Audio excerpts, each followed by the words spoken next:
好，华美人文学会的观众朋友们，大家好，可以听到我的声音吗？如果您可以听到我的声音，请您在我们的对话框打一个1，让我来知道一下，可以吗？大家可以听到我的声音吗？可以的。好的，非常感谢大家再一次来到我们华美人文学会的周末讲座系列，我是主持人刘畅。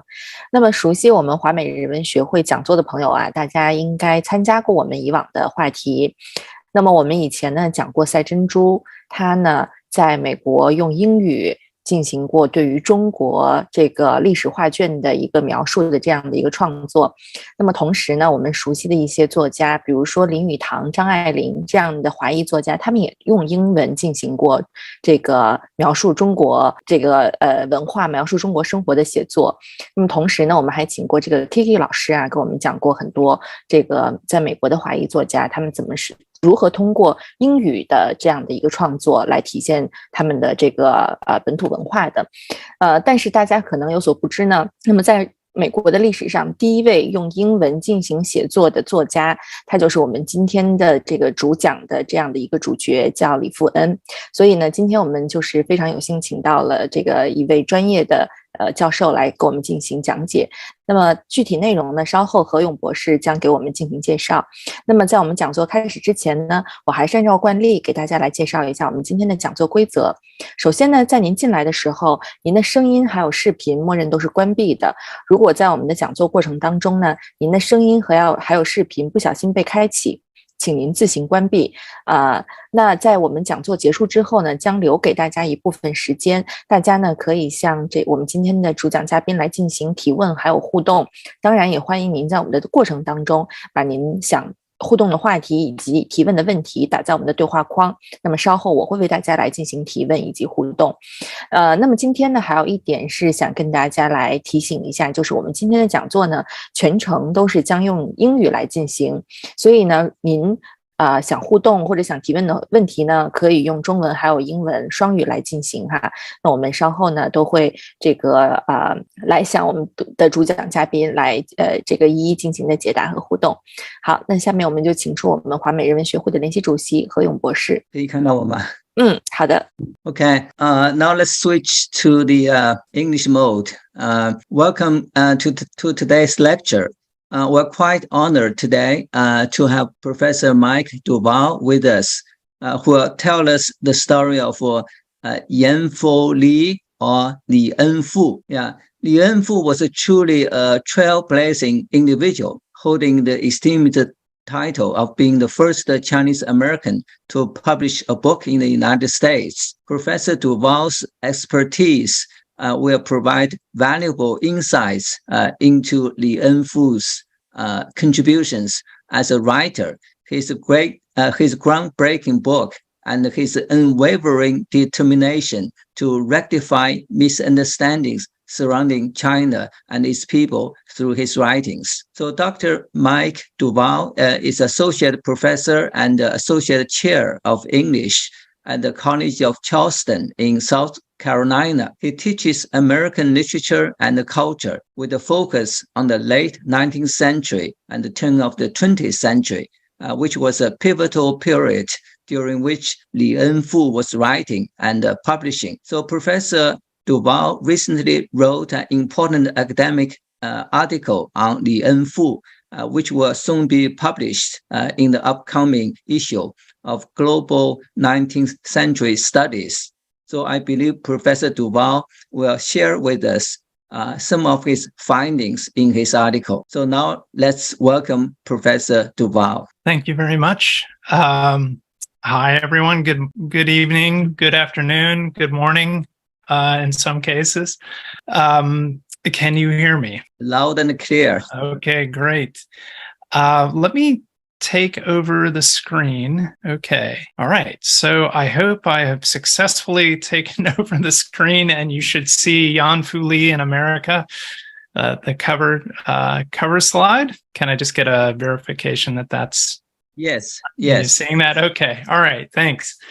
Okay. So thank you so much for that introduction. And thank you to the Renwen Society and China Institute, and you Young Ho, for inviting me to give this lecture. And I also want to thank Lu Chung for the technical assistance tonight. And one more thank you. I want to express my gratitude to Kathy Huang, who I think is in the audience tonight and who recommended me to Young Ho. And thank you all in the audience for being here tonight and joining me to hear the story of Li Enfu, or Yanfu Li, as he referred to himself during his time in America. But in truth, I can only say that I can't give you the story. I can only give you part of what I know from what I've studied and the archival work I've done. A full account of Li's life is certainly yet to be written. And also just an apology in advance for my inevitable mispronunciations of Chinese names and places. So I'll begin by saying a little bit about the institution in which I work and have worked for the last 17 years. The College of Charleston is located in Charleston, South Carolina, on the southeastern coast of the United States. We're a public liberal arts and sciences centered university located in downtown Charleston, and we recently celebrated our 250th birthday. The college is the oldest municipal college in the country and among the oldest colleges and universities in the country as well. And we have around 10,000 students, undergraduate and graduate alike. So I want to pause before beginning my lecture just to acknowledge the people who made this place their home and whose labor built the college before the Civil War put an end to chattel slavery. The city of Charleston sits on the unceded lands of indigenous peoples of the coastal South Carolina, including the Catawba, Chickasaw, Oyate, Edisto, Santee, Yamasee, Waccamaw, and Natchez Cuzo. And what you're seeing on screen is a copy of an 18th century Catawba map, originally in deerskin, presented to an early English governor of Charleston.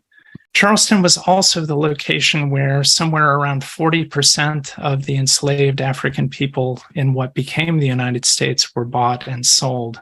Here we see a late 18th century Charleston auction notice for sale and continued enslavement of human beings. Buildings on our institution were indeed built by enslaved people, whose descendants were, until 1967, actively banned from attending our school. This is a brick from one of our buildings at the college, and it bears the impression of the fingers of its maker, very probably an enslaved person, and it serves as an emblem and reminder of our debt at the college and elsewhere to the past and to the enslaved.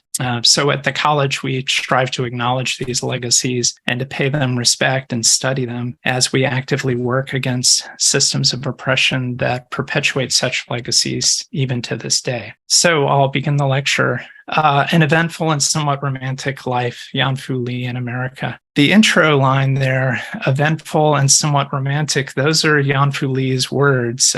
He gave an interview in 1894 in St. Louis, and the correspondent asked him, can you tell me about your life? And he said in a very characteristic way for Yanfu Li, that it was eventful and somewhat romantic. This is understated. This is ironic.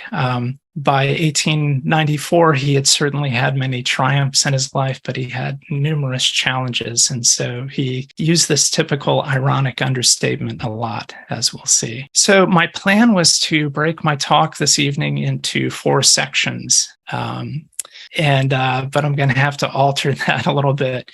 I will begin by talking a little bit about how I became interested in Li, and after which I will describe his book, When I Was a Boy in China, the first book published by a Chinese American. And I believe the first book published by an Asian American of any description in the United States. I then will speak about Li's early life with particular focus on his time as an adolescent and young man in the Chinese educational mission, which brought him and over 100 other boys to the United States in the early 1870s. I'll then turn to the part of Li's life that I know best and where my research has focused over the past several years. Li's development as a writer during his final 3 years as a student at what was then called Yale College and is now Yale University. During this time, Li engaged in an impressive self-cultivation as a writer on a mission to better represent the Chinese in America during a period of terrible fear of the Chinese in the United States, and the development of national laws and policy to end Chinese immigration, with very few exceptions, and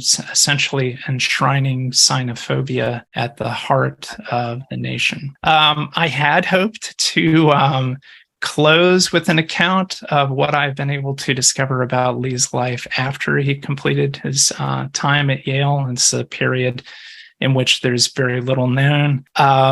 Li was continuously adapting after that point.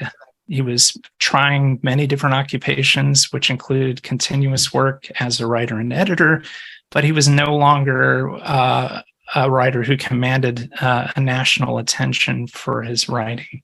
I just don't feel like I'll be able to get to that, but I do have a few things to say regarding that. So let me just say one more thing in a preliminary way. Like all scholars, my work builds on the path-breaking work of others. There are two terrific biographical sources on the life of Yanfu Li that serve as a jumping-off point for my own work.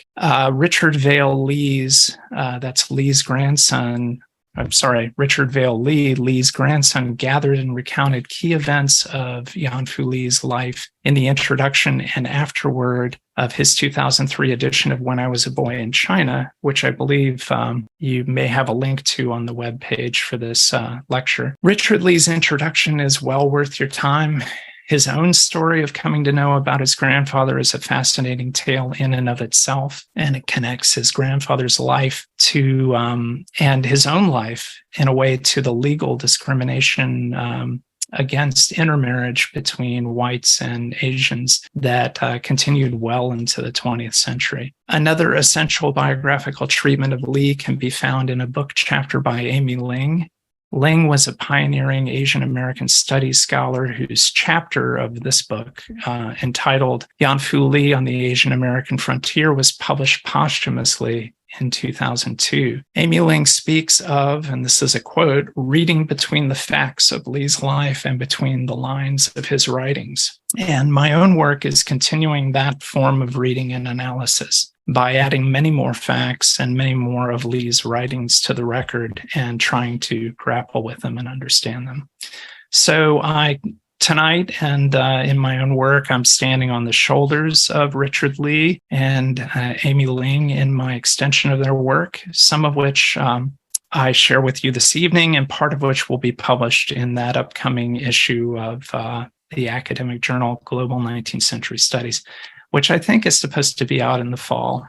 Finally, one last thing. If you would like to pursue some of this reading on your own, I've put together a document with references and links when available, and they can be found in this QR code. And I will drop into chat right now, if I can, a direct URL if you want to follow that out. All right, so I think all the preliminaries are gone. So let me just move into the first section of my talk. I am, as Young Ho said, a specialist in American literature, and specifically late 19th century or late 1800s and early 20th century. And over the years, I've taught more than a dozen different courses in American literature.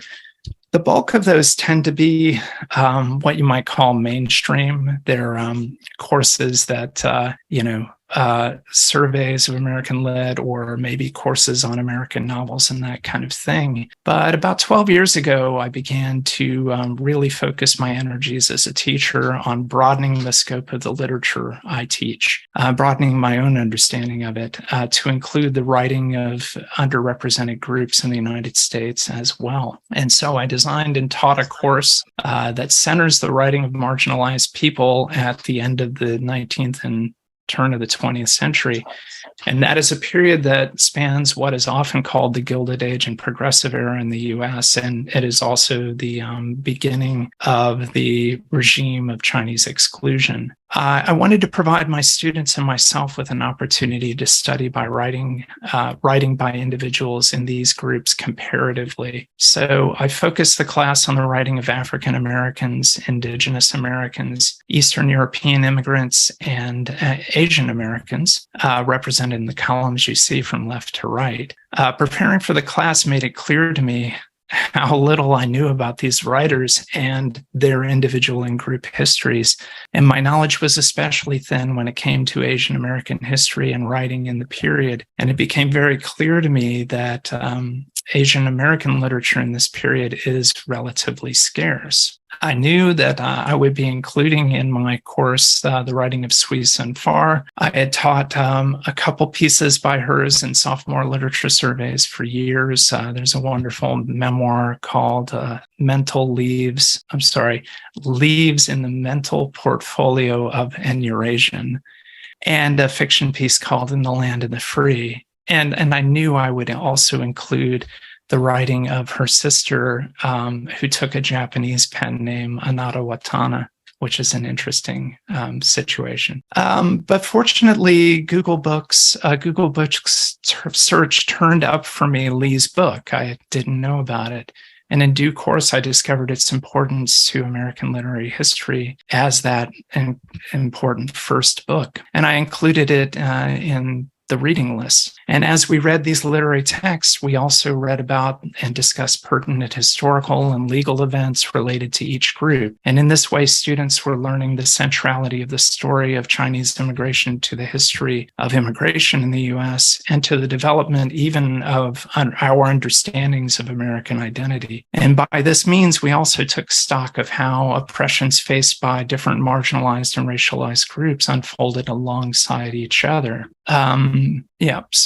There we go. For instance, the Chinese Exclusion Law of 1882 and its predecessors and successors were articulated and developed at roughly the same time as the dissemination and forced assimilation of indigenous Americans, the post-Reconstruction terrorism inflicted on Black people in the South and throughout the nation, and the rise of Jim Crow, and the oppression of Southern, Eastern, and Central Europeans who were pulled to the U.S. by our rapid industrialization and were also codified as inferior beings in cultural and legal discourse. In the course, we discovered what each literary text might teach us in relation to those legacies of oppression and how they might speak to us today, and they do in so many urgent ways. I found Lee's book fascinating, and so did my students. So just to give you a thumbnail sketch of the book itself, the book's title seems to promise an autobiography, but it's so much more than that. It's a slim volume. Maybe some of you have read it, just over 100 pages, and it features 12 chapters.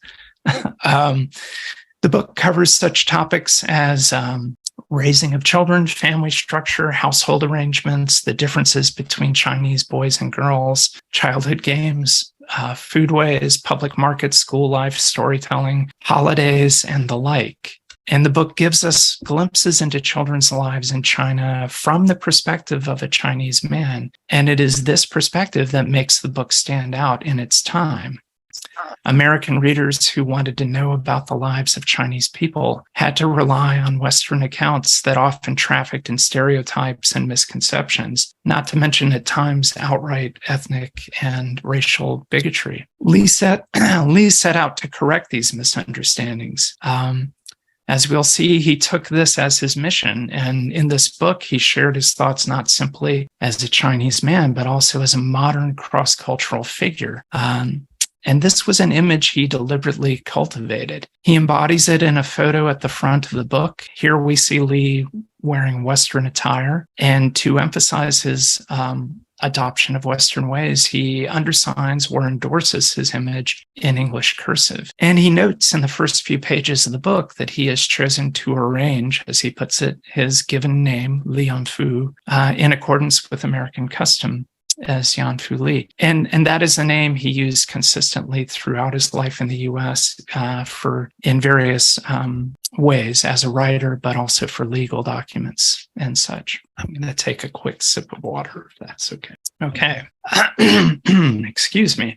The book offers an interesting experience for the modern reader and for the student of literature precisely because it is so much more than an autobiography. So a reader coming to Lee's book expecting a smooth unfolding of a narrative focused on Lee's personal boyhood will not necessarily find that, but will find so much more. It's a compendium of facts and cross-cultural analysis, and it ranges widely in content and focus. The book seems to shift somewhat abruptly from one subject to another, from Chinese naming conventions to Chinese cookery, or from children's toys and schooling to religious traditions in China. And this broad canvas and shifting subject mode of writing continues throughout the book. And in the end, it does not resolve in any kind of tidy conclusion, whereas the book begins decidedly at the beginning with a chapter called Infancy. It closes somewhat abruptly. There's no concluding chapter per se, or even a concluding paragraph for that matter. The book's last chapter leaves the scene of China altogether, dedicating itself to an account of Lee's arrival in America in 1872 with a group of Chinese students in the Chinese educational mission. I want to take time to focus on one event that Lee recounts in this chapter that seems to me emblematic of his sensibility. On the boys' train voyage from San Francisco to Springfield, Massachusetts, a violent gang of white bandits robbed the train they were on, in the process causing it to wreck and killing the engineer. Historian Edward Rhodes, who has written about the Chinese educational mission, is probably the best book on it, has identified the culprits as none other than the notorious James Gang. Lee sums up this harrowing event with his characteristic deadpan, ironic detachment, such as we see in the subtitle of my lecture, which is accentuated by passive voice in English. So by means of this violent, deadly interruption in their transit across America, the American continent, and you can imagine how frightening it must have been for these kids. One phase of American civilization, Lee says, was thus indelibly fixed upon our minds. So now in the very next paragraph, Lee rapidly shifts the scene again to recounting his arrival in Springfield, Massachusetts. But the taste of that violent criminal episode does not fade, and even a moderately sensitive reader can feel in it a scorching irony, to adopt a phrase Frederick Douglass uses, a scorching irony at the heart of the land of the free. Oh, I'm sorry, I jumped ahead too far. Bear with me while I reposition everything. Okay. I taught when I was a boy in China across 3 offerings of the class I designed, and each time I became more intrigued with its discontinuous style of presentation, and I became ever more curious about its author. I had provided my students with a PDF file of the original 1887 publication. That's the book I used. That's the edition. So I had yet to discover Richard Lee's 2003 edition and Amy Ling's book chapter. And those sources set me off on my path as a researcher. But what really galvanized my interest in the book and in the man was my stumbling across the fact that Lee's book first appeared not as a book, but in monthly installments in a children's magazine called Wide Awake, in which the contents of Lee's book appeared a full 2 years prior to its publication as a book. And here's just a close-ups on the cover. In fact, this is the cover of the issue in which Lee's first chapter appears. This new knowledge opened up all kinds of questions for me. How does it change our understanding of Lee's book to think of it not as a book, but as a series of articles and as written for children, which I didn't quite guess when I first read it? Who were these children, and what expectations did they bring to reading Lee's articles? How might Lee's articles interact with other stories and material in this magazine and other magazines? Were there other writings in these magazines about the Chinese or Chinese people? How did Lee's writing for children interact with the broad anti-Chinese sentiment in the U.S. at the time? And behind this, who really was Yan-Fu Li. The College of Charleston generously granted me a sabbatical for a semester to study these and other questions, and I'm sharing with you tonight much of what I have discovered. Okay, so on to the next section. Li Yan-Fu and the Chinese educational mission. Li was born on March 31st, 1861 in Guangdong province in Zhongshan. Again, apologies for my pronunciation, which is an island on the western side of the Pearl River Delta. In his Yale records, he is said to hail from Fragrant Hills, which is an English translation of that place. His grandfather was a scholar official in the Qing government, according to Li, a literary sub-chancellor. And there's an indication that his father and his uncle also had ambitions in this area as well. Li's unmarried uncle adopted him on his deathbed so that he could pass on his property to him. And his father passed away when he was 9. 3 years later, Li was recruited by one of his cousins for the Chinese educational mission, which began operations in 1872 as an outgrowth of what has been called China's self-strengthening movement. To avoid future military losses to European powers bent on acquiring and extracting resources from China, and to be prepared for internal unrest such as that represented by the Taiping Rebellion, the Qing court engaged in efforts to develop military and civil infrastructure, seeking to adopt technology from the West and making efforts to wean itself off of dependence on European experts and technocrats. The Chinese educational mission was designed by Young Wing, who himself had lived in the U.S. for many years, and was a graduate of Yale, actually, and I believe had U.S. citizenship, which was then retroactively revoked, I understand, later in the century. And Young Wing was able to gain the Manchu court's endorsement of the plan as part of the self-strengthening movement. In a nutshell, the CEM brought Chinese boys to the U.S. to live with American families in the Northeast, attend American schools, and go on to earn college degrees, particularly in what we now call STEM fields, but also in the liberal arts, which was the path that Li pursued. With this intimate knowledge of Western science, engineering, technology, and culture, the young men were supposed to return to take leading roles in China's self-strengthening. And here are a couple more images.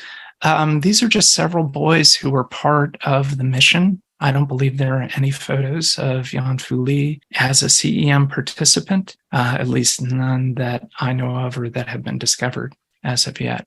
So these boys would attend American schools, and they did, but at the same time, they had to continue their instruction in Chinese culture and religion, which was conducted by Chinese adult supervisors. They were closely monitored to make sure that they did not stray too far into Western and American ways, but as you might guess, this arrangement of being in both places at once ultimately puts these kids in a kind of in-between situation. Li's destination was Springfield, Massachusetts, where he and another child were taken in by the Vail family. He was so close to the Vails that he later named his third child Clarence Vail Li, born in 1898, in their honor. And Li's fourth child, Lewis Emerson Li, in turn passed on the Vail middle name to his own son, Li's grandson, Richard Vail Li, whom I mentioned earlier. Yan-Fu Li went to school in Springfield for some time before relocating to New Haven, Connecticut, to attend the Hopkins Grammar School. This was a fairly exclusive preparatory school for higher education, and still is, apparently. This is the, above the portico, the entrance to the school. Students who did well at Hopkins, which focused on an education in Greek and Latin, could transition very effectively to Yale. And Li did just that, entering the academic program in 1880 and not the engineering program in the fall of 1880. On the whole, Li did top-notch work as a CEM student and therefore as a representative of China. And this is something to keep in mind. I think these were just boys, exceptional boys, but still just boys. Yet at the same time, they were expected to represent China and in particular the Qing court. And they no doubt felt that responsibility keenly, and perhaps at times as a great burden. Lee excelled in his American education, as did many of the boys. Here's a glowing estimation of Lee offered by T.P. Vail, of the family that boarded and cared for Lee in Springfield. And I'll read this off of the screen. "We are old chums," he said. "I'm proud of what the boy has done. Let him blush. I tell you, for a Chinese boy to come to America when 12 years old, learn the language, pass through the Springfield public schools with honor, and then go through the preparatory course at Dr. Hopkins Grammar School at New Haven and be valedictorian of the class." Boy, it's like breathless. I'm running out of breath reading this. #1 in English composition, Chinese boy, mind you, and #1 in English composition, #3 in Greek, and editor of the class paper a year and a half. He deserves that I should call him a trump. So at this point, I want to return to the earlier image as I shared of the Chinese kids in the educational mission for the purpose of illustrating the degree to which Americanization seems to have been difficult for the CEM boys to resist. Here are 3 images that really point out the ease and naturalness with which these Chinese boys had adopted a kind of Western and American comportment. Wu Chengyan, a 4-button top coat, watch chain, leaning nonchalantly on a rock. The Orientals, the baseball club, variously posed, arms akimbo or folded or laying about on a grass lawn. Cao Kai-sheng, sporting a jaunty neckerchief, cradling that American symbol of manliness in his lap. The difficulty of taking in a Western education while also not imbibing Western culture was a central challenge to the Chinese educational mission. Lee says, and this is a quote, "The Chinese government simply wished us to maintain or obtain a technical education so that we might be of practical service. But young Wing, going against that narrow path," Lee says, "desired us to obtain a thorough education so that we might act in diplomatic positions." Young himself seemed skeptical from the beginning about the possibility and desirability of avoiding Western cultural influence. Young says from the outset that, quote, "the scheme was against the Chinese theory of national education." In the end, according to Young, in New England, the heavy weight of repression and suppression was lifted from the minds of these young students. They exulted in their freedom and leaped for joy. As to religion in particular, Yanfu Li comically illustrates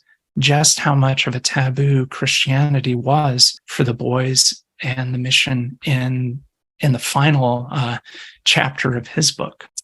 So just to set this up, on their first Sunday after arriving in Springfield, Lee and his fellow Chinese boarder at the Vales are told to get ready for Sunday school, and they freely oblige, not having understood precisely where they were headed. They only understood the word school, and they were up for school, so they went.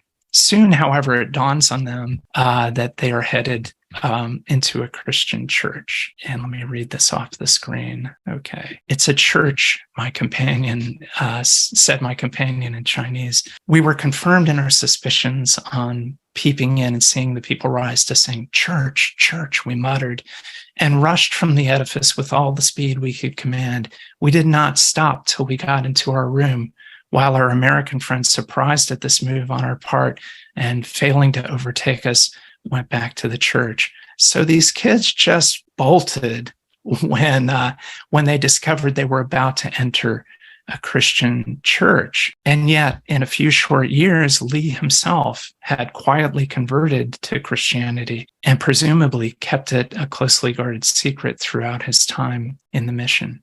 And I think several boys did. So in the spring of 1881, just as Lee was wrapping up his first year at Yale, the Qing court ordered that the CEM be closed, and the boys were forced to return to China. A couple stayed behind.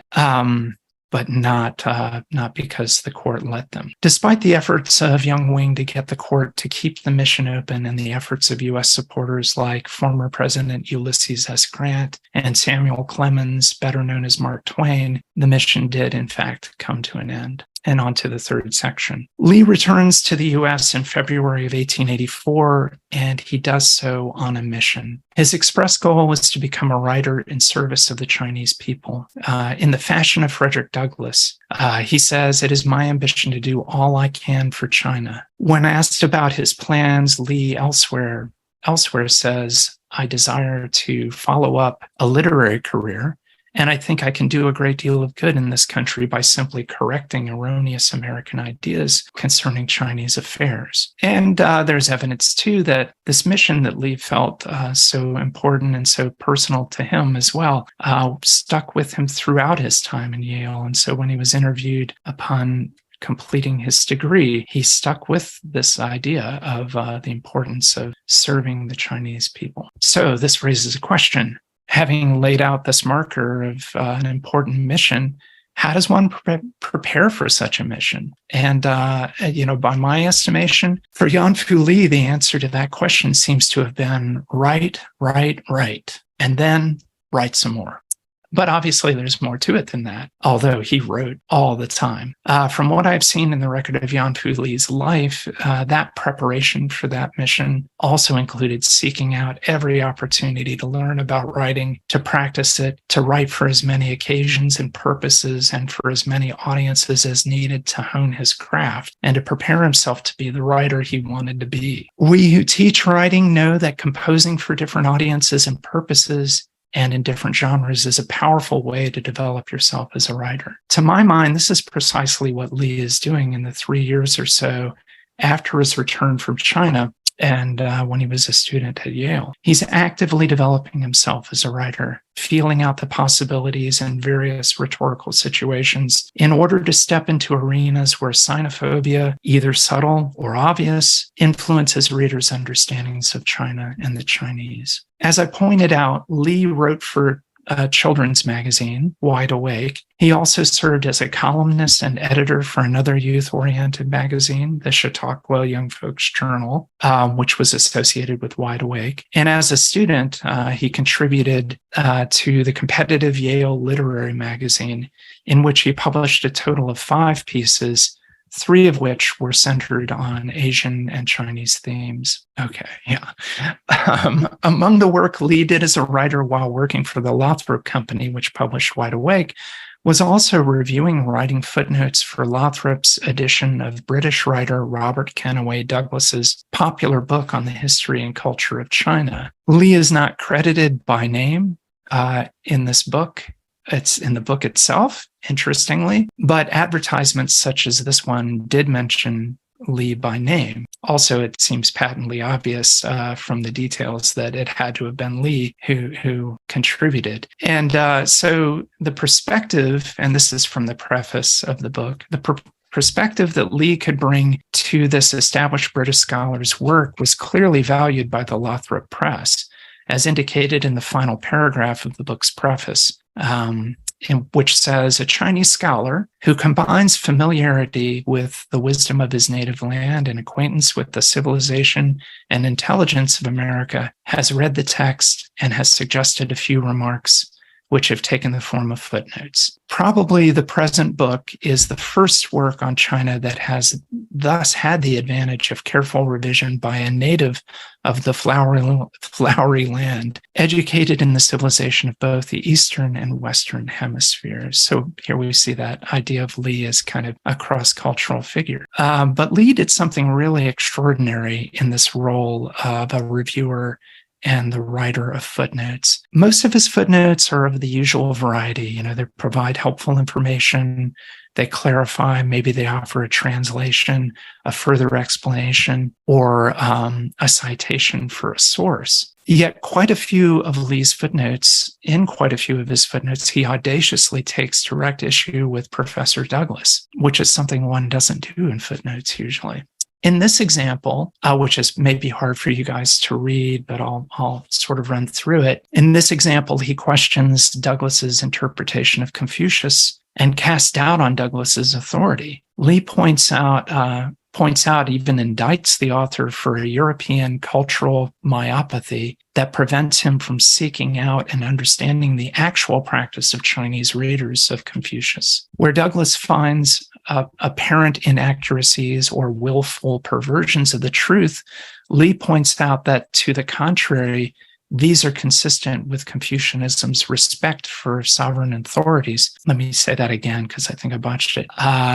They're consistent with Confucianism's respect for sovereign authorities. Furthermore, the particular translation that Douglas uses, Lee adds, is rather a travesty than a translation, for the delicate shades of meaning and the position of words in the original, which give a clue to the moral nature of the act, are lost in the English rendering. Lee goes on to fault Douglas for merely replicating the work of a prior scholar and translator, and for his failure to consult indigenous Chinese commentaries on the text, which, Lee says, explain and unfold the principles by which Confucius was guided, and about which no Chinese readers are confused. To me, this is really stunning.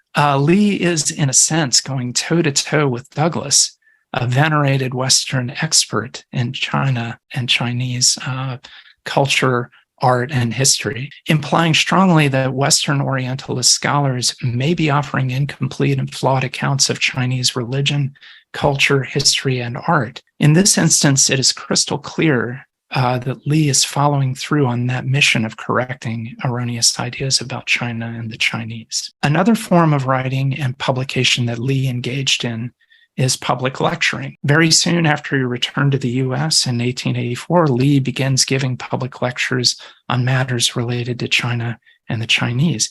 And actually, he gave lectures even before, as a freshman at Yale, he was giving lectures too. Not quite as many. In the 19th century, public lecturing was a vital form of publication and the dissemination of ideas. And it was a tradition that went back to before the Civil War, and which was known as the Lyceum tradition. And such public speaking gained further traction in the period in which we're talking about by the very successful Chautauqua model of self-education and camp-style assemblies. And so to go to these lectures was to educate yourself to become, a person who understands things more broadly, to be literate in knowledges and morals of different cultures. Lectures were often extracted and reported in local newspapers, which then spread nationwide through newspaper exchange networks. So, for instance, a detailed summary of a lecture that Lee gave in the John Street Congregational Church in Lowell, Massachusetts in April of 1885 was printed the following day, 1,000 miles away in Baldwin, Kansas. Here are a couple newspaper notices for lectures that Lee gave while a student at Yale. Lee could also earn some money doing these lectures, probably not much, but he could earn some, which helped him offset the cost of his education. In an interview in 1902, Lee said that he paid for his school mostly by the exercise of my jaws, another instance of Lee's humor. Lee reportedly put on quite a show in these lectures. In addition to his English fluency and erudition, newspapers avidly remarked on his humor. He was, and this is a quote, he had a very dry way of saying very funny things.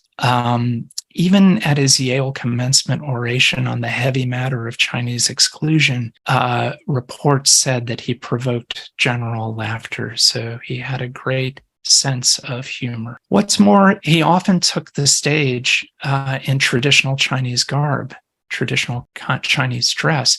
According to one report, his costume included a skull cap with a false queue attached that he dramatically removed as he explained the Manchu custom of the queue and its significance. So he pulls it off, in this dramatic way. Lee's removal of his own real queue, but only a few years earlier, had signified his westernization. This theatrical false queue removal surely was meant not only to delight, but also to signify for the public Lee's shedding of Manchu fealty and his assimilation to Western self-presentation. This before and after representation is kind of played up in the hand-drawn illustrations of Lee that accompany the 1894 newspaper interview or profile that I mentioned earlier, published in St. Louis And that's a newspaper that Lee was working for at that time as well. His lectures, whether they were in costume or not, also frequently made use of Chinese scenes, photographs or the equivalent thereof, projected behind him with what was called a stereoopticon, which is a projection device that allowed seamless dissolves from one slide to the next and could be behind a speaker. It was the latest technology of the day. I like to think of this as a good example of kind of like TED Talk of the 19th century. Yeah, I'm sorry. Okay. So these are some of the ways that Lee was cultivating himself as a writer capable of serving his mission to correct misunderstandings and to counteract deeply ingrained prejudice. He made his mission manifest both obviously and subtly in his lectures and his writing. I'll close out this section of the lecture with a couple examples of that. Okay, so this is from a lecture in Brooklyn, reported in the Brooklyn Daily Eagle, February 26, 1886. So Lee would have been a junior at Yale. And for the sake of readability, I've provided a text, the text that concerns us here, because it's hard to read the image I have. And this is the part I wanted to focus on. He notes that the first thing which strikes even the casual observer in China is what to a foreigner seems to be oddity in the people and their customs. The contrast between those customs, that is, and those prevailing in the Western Hemisphere has afforded an endless topic for newspaper wit and satire. This would not be the case if the origin and meaning of Chinese customs were understood by the gentlemen who make merry over them, for their laughter arises from wonder, and wonder, as a great writer says, is the result of ignorance. I will attempt tonight not so much to trace these customs to their sources as to show their right to exist, to show that their charter of liberty is still valid. That great writer was probably Samuel Johnson. This is something I write about in my article, and Lee would have known Samuel Johnson's work very well. Okay, so here's a passage just as a comparison from Lee's book. And this passage does not actually appear. It's one of two passages that don't appear in the periodical version of the book. But it was important for Lee to add this statement, it seems. So it reads, I still continually find false ideas in America concerning the Chinese customs and manners and institutions. Small blame to the people at large who have no means of learning the truth except through newspapers or accounts of travelers who do not understand what they see in passing through our country, which is what he just talked about in the other lecture. From the time of Sir John Mandeville, travelers, with few noble exceptions, have vied with each other in relating the most wonderful stories about our ancient empire. Accordingly, what I tell in this series of articles about Chinese customs, manners, and institutions may often contradict general belief. So there's that mission again. I think it's important to focus on that idea of wonder, wonderful, when there's a sense of awe that for Lee comes from ignorance. Things are less, amazing when you are not ignorant, or you're less you're less tied up in the idea of the strangeness of something when you understand it. So it's important to keep in mind that Lee's book, his articles for children and his lectures are swimming in a sea of other representations of China and Chinese people. And as far as children's representations go, here are just a few. This is a book that came out, I think, in 1885, so before Lee's book, but the same time he's writing his articles, with these just, ridiculous caricatures of Chinese people. This one is even from an illustration from a book by Louisa May Alcott, of Little Women fame. Okay, so I see that I've hit an hour in my talk. I'm going to just try to wrap up quickly. And because I'd love to have discussion or answer questions if I can. So in lieu of section 4, a brief discussion of a couple other important pieces by Lee, and a kind of hasty coda. And the pieces I'm interested in looking at are The Other Side of the Chinese Question, which was his commencement oration, and The Chinese Must Stay, which I won't look at in great detail, but is based on that oration, and published in a widely distributed journal. So just to set up the commencement day lecture that Lee gives, let me open all of these slides. You can see the order. He was like number 15 of 19 orations, right? He didn't have the top billing, so he's pretty much in the pack there. And yet, as you can read there, the orations were good, but that of Mr. Yanfu Li was probably the most popular. He was applauded throughout, and his witty remarks were frequently the cause of much laughter among the audience. Imagine being the valedictory speaker and your speech being kind of trumped, so to speak, by Lee's speech. And here's another example of laudatory comments about that oration. Sorry, looking at it here myself, this is a lot of text. The program as a whole was highly credible throughout. Yanfu Li, who spoke of the other side of the Chinese question, carried off the highest honors of the occasion. He showed marked ability, and his oration was everywhere the subject of special commendation among the Yale men who heard it. So these are not just students, but they're alumni as well. As one person. Well, I won't read that. Anyway, that you can see this is having quite an impact. The Other Side of the Chinese Question was then published, and I think we provided a link to it, so you can read it on your own. But just to kind of sum it up, Lee offers three refutations for exclusion-based or exclusion, Chinese exclusion. And he goes through and refutes these arguments. The one that labor needed in the U.S., and he says labor needed in the U.S. and funds to pay for it are not necessarily fixed sums. So this imagination that there's one pie, and if one group gets the majority of it, it shuts out the other group is just nonsensical to Lee. He also notes that the Chinese government, he's responding to this, the Chinese government is not trying to dump its redundant population on the U.S. We've heard rhetoric like this, in the recent past, and you can probably still hear rhetoric like this idea of dumping people from one country to another, and that fears of Mongolization of America are patently absurd and not reality-based. All right, so I won't talk much about The Chinese Must Stay, but I do recommend you taking a look at it and reading the soaring rhetoric of that first paragraph. I see there's a message in chat. Okay. All right. I'll look at that later. Okay. All right. So let me just see if I can wrap up. This is going to be hard to read too. This is just a selected list of the various things Lee did. And after he got out of Yale, he was twice married, both times to white women. That first marriage was a bit of a scandal, and it affected him deeply. Probably he was married a second time. In 1897.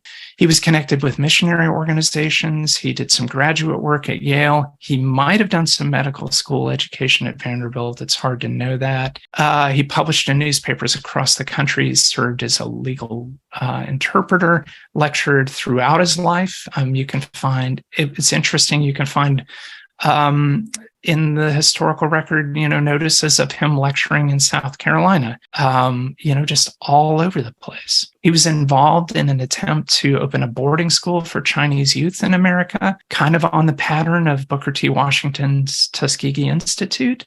It didn't last long. I think it lasted a semester, and then there were some investment problems that did it in. He developed international exposition exhibits on China and Chinese life in all kinds of fairs, world fairs, and that sort of thing in the U.S. He was a farmer in Delaware and a member of the Delaware Grange. He ran a poultry business in Manhattan, if you can believe that, and did editorial work throughout his life in various publications. So just a quick postscript then, and then I'd like to get any questions you have. So Richard Vale Lee, in his edition of Lee's book, reprints this exchange of an interview with a customs inspector as Lee is leaving the country for the last time, and he asks, "Of what country are you now a citizen or a subject?" Lee's reply is, "It's hard to say. In 1887 or 1888, I took out my first papers to become a citizen of this country, but I never got my last papers on account of the amendment to the exclusion law preventing me. It is true, he tried to get citizenship, but there was no way to do it with the exclusion law. Then you must be a citizen of China. Is that right?" Lee's reply, "I presume so, or a citizen of no country at all." So just to close up, I have two quotes. Richard Lee says, Yan-Fu Lee's observation that he might be a citizen of no country at all made him a citizen of the world.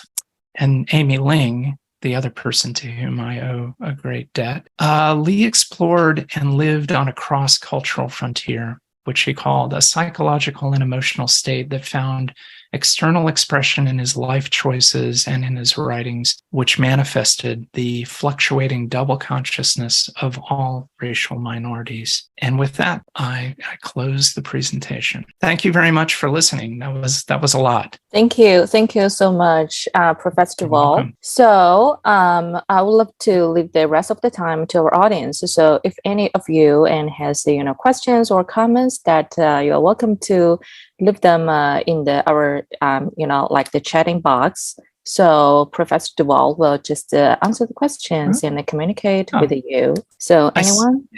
I do see one. Okay. Sun Yat-sen was also born in Zhongshan. I'm going to mess up the names. I'm sorry. Many immigrants came to the U.S. from Quihang village. Did Lee write about Sun Yat-sen? And thank you for your comment. Thank you for your thanks. I don't know of any writing on that. That doesn't mean he didn't. There's so much that he probably wrote that we'll never see.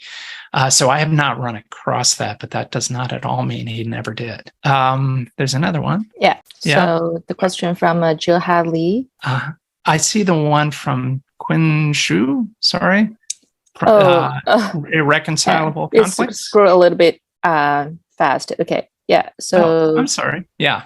Are there any irreconcilable conflicts between Yan-Fu Lee's dual identities as an American and as a Chinese?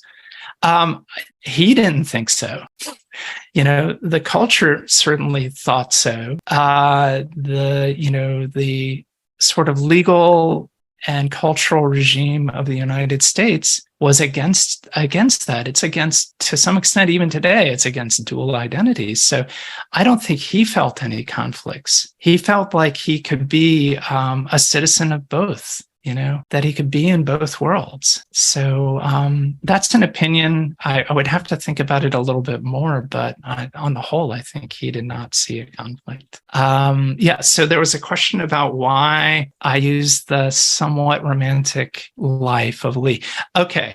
I think Lee means, by romance, Lee means adventure. There's the romance that has to do with, amorous relationships between people, but then there's also the idea of romance in the culture, especially in Western culture too. It goes back to King Arthur, and there's all of this kind of like daring deeds and everything else.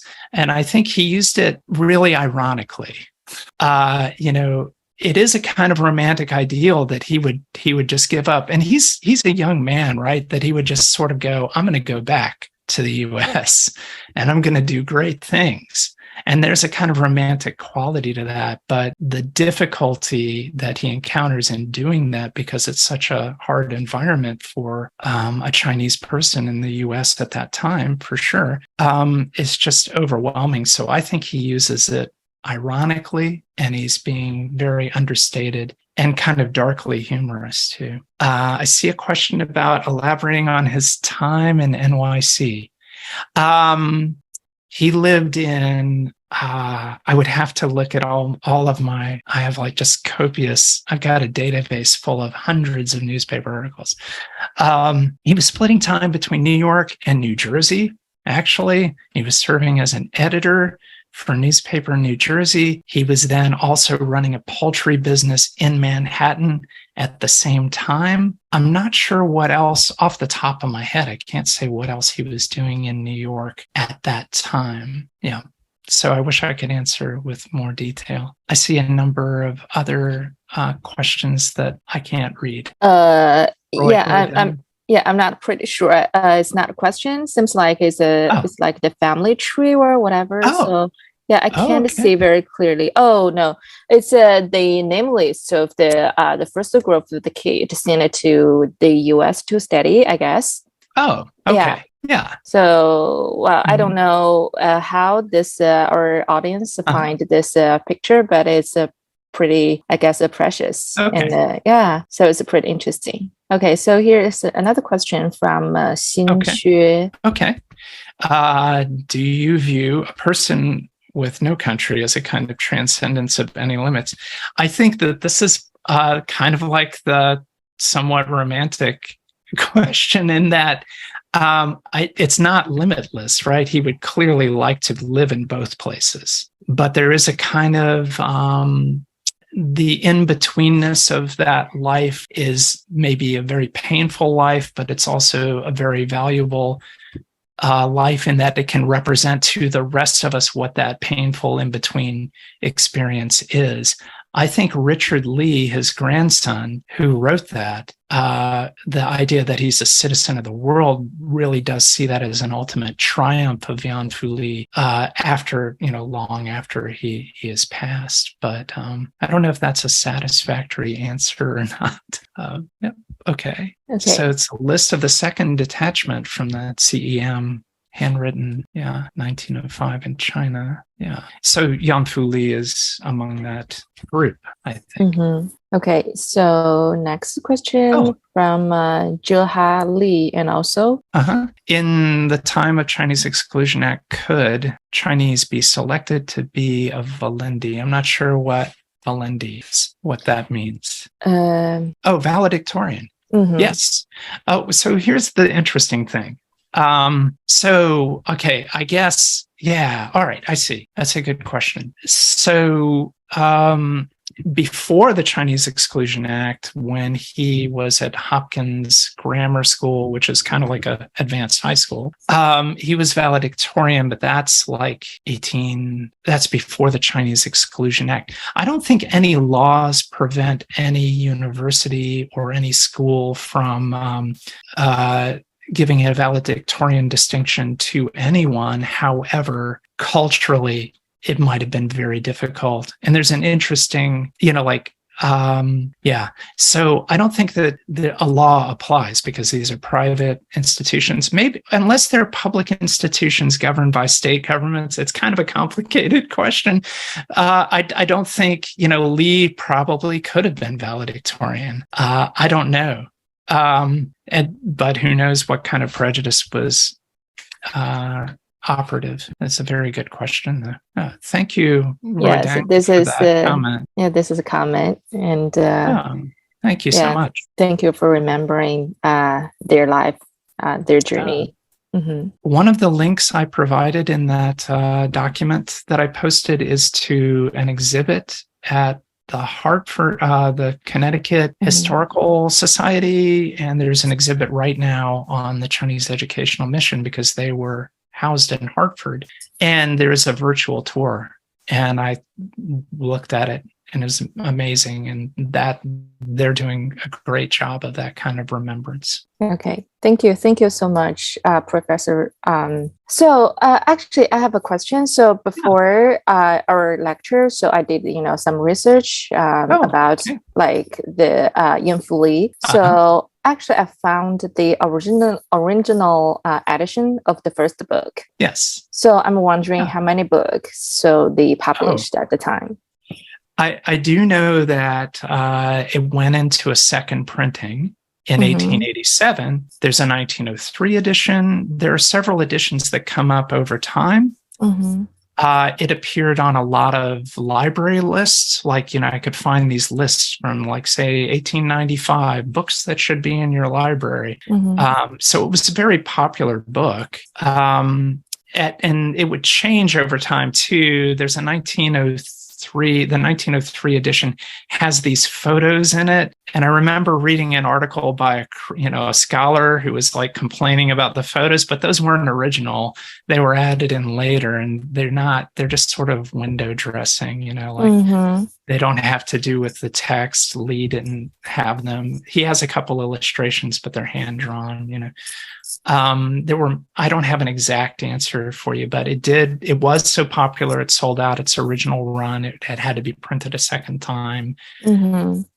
He sold his copyright to it, to the Lothrop Company. So he didn't see any benefits financially other than whatever he got paid for his copyright. It also got repackaged in a series called Children of Other Lands, which is one of the things I talk about in my article, because people think that was the origin of it. And it wasn't. It was in this children's magazine. Okay. Thank you. Thank you so much. Okay. So here come up more questions. Yeah, I see that. I've got a question about using Yanfu Li instead of Li Yanfu, I guess, in the US. Oh, I don't know about the pronunciation. I can't speak to that. Okay. Probably I can answer this question because obviously, so like in China, Yanfu Li, and I guess, it's a kind of Yanfu, it's in the like the pinyin way, and to pronounce that. But back to then, and pinyin was not existed yet. So, I guess, like Americans just use the alphabet based on the English way to pronounce that. That's why now, and we can say it's a Yanfu Li. But after that, when pinyin, come out, and so based on the Chinese character, the correct way or the pinyin way to, spell that, which is ENFU and Yanfu Li. And the Li actually now in pinyin is Li instead of Le. Yes. But I guess this is the change of the spelling. Yeah, I think that these decisions for how to render non-English names from whatever language into English are made locally. They're made based on sounds, like people here in Ellis Island, they're getting the names of immigrants and they're writing them down like, oh, that sounds like this. So, and when you do research on Yanfu Li in newspapers, you have to look up not just PHOU, but FOO. FOU. Exactly. It comes out in a number of ways, and sometimes the letters are flipped, so it's Yanfu. It's and also based on Lane's guess, so maybe Yanfu Li is from the pronunciation of his mom, which is Cantonese. I'm not sure about that. I don't know if anyone of our audience today can speak Cantonese. I doubt if Cantonese pronunciation is Yanfu Li. But could be, a little bit, dialect accent. That's, those are things I don't know much about. Yeah. Okay. I see another question. What do you think I want to make sure I don't miss any. Right. Okay. What do you think the difference is about personal attitudes to China and Chinese between Yanfu Li and other Chinese American writers? I mean, because Yanfu Li has spent most of his time devoting his career to transform other people's view of China. So comparatively, I don't know if I have an answer right now. It's a good question. There weren't at his well-known writers that were Chinese in his day were very few.